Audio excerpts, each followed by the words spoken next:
এই যে নতুন দল আসা, এটা বিএনপির সামনে যেমন চ্যালেঞ্জ, পাশাপাশি এই যে অন্য যে ছোট দলগুলো সেগুলোর ক্ষেত্রেও চ্যালেঞ্জ। এই বিষয়ে আপনি একটু। না, আমাকে যদি ব্যক্তিগতভাবে বলেন, আমি কোনো চ্যালেঞ্জই দেখি না।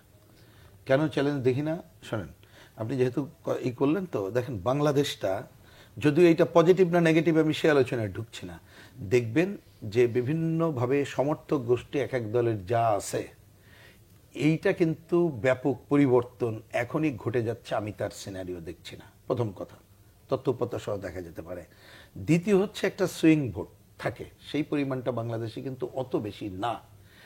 এখন নির্ভর করবে নতুন যারা যদি আসে বা পুরনো যারা আমরা আসি, যদি বলি আমরা জনগণের কাছে কি তুলে ধরছি তার উপরে নির্ভর করবে।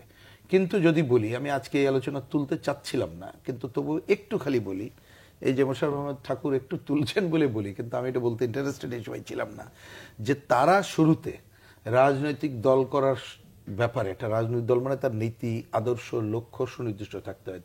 কোন শ্রেণীর প্রতিনিধিত্ব করবে সেটা তো এখনো সুনির্দিষ্ট না। এক এক সময় এক এক রকম কথা দেখছি। আবার অনেক সময় বিভিন্ন দল থেকে নিয়ে আসার ব্যাপার আছে কিনা, আবার ওই যে কিংস পার্টির ধারা আছে কিনা।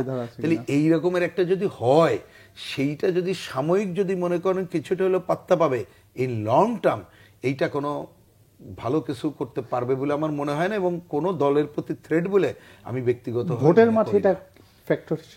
সেটা নির্ভর করবে কখন কি প্রেক্ষিতে ভোট হচ্ছে। কিন্তু আমি যেটা বুঝি, যদি সুষ্ঠু গ্রহণযোগ্য ভোটের জন্য আমাদের যে সংস্কার প্রস্তাবগুলো আছে বিভিন্ন দল মিলে যেটা করেছি, তার মানে সবার জন্য লেভেল প্লেইং ফিল্ড থাকবে, ভোট দেওয়া ভোটে দাঁড়ানো।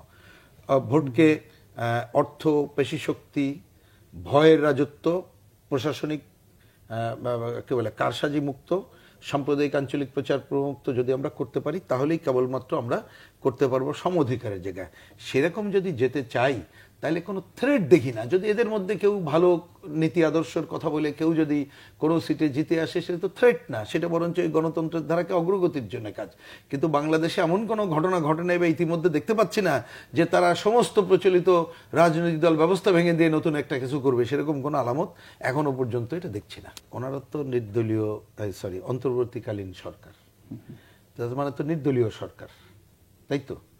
তা আমাদের ভোট এটা কে না জানে, যে আপনি এই যে ভোটের বিগত দিনে যে সংকটগুলো ছিল, তার একটা অন্যতম হচ্ছে নির্বাচনকালীন কোন ধরনের সরকার থাকবে, নির্দলীয় সরকার থাকবে।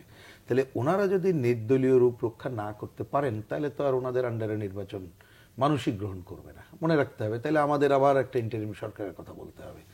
এর আগে উনি বলার আগে হয়তো কথার কথাটা খোলা মনেই বলে ফেলি, আমরা হয়তো ভাবছিলাম যে ঠিক আছে এই দলের উপদেষ্টাদের মধ্যে কেউ কেউ যদি নিরপেক্ষ, তাহলে আমরা হয়তো তখন বলবো যে ঠিক আছে ওদেরকে বাদ দিয়ে করেন বা কিছু একটা।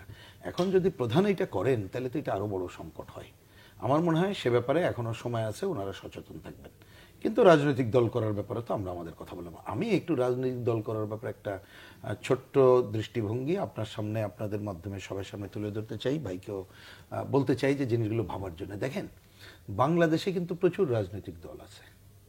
আমি এটা খুব বিনয়ের সাথে বলি, আমাদের মিডিয়াগুলো অনেক সময় দেখি যে দেখবেন সেইখানে ওই সব রাজনৈতিক দলগুলোর প্রচার প্রপাগান্ডা নাই, কিন্তু নতুন একটা আসিতেছে, এইটাকে যেভাবে করে, তাহলে এইখানে তো অসমতা থেকে যায়।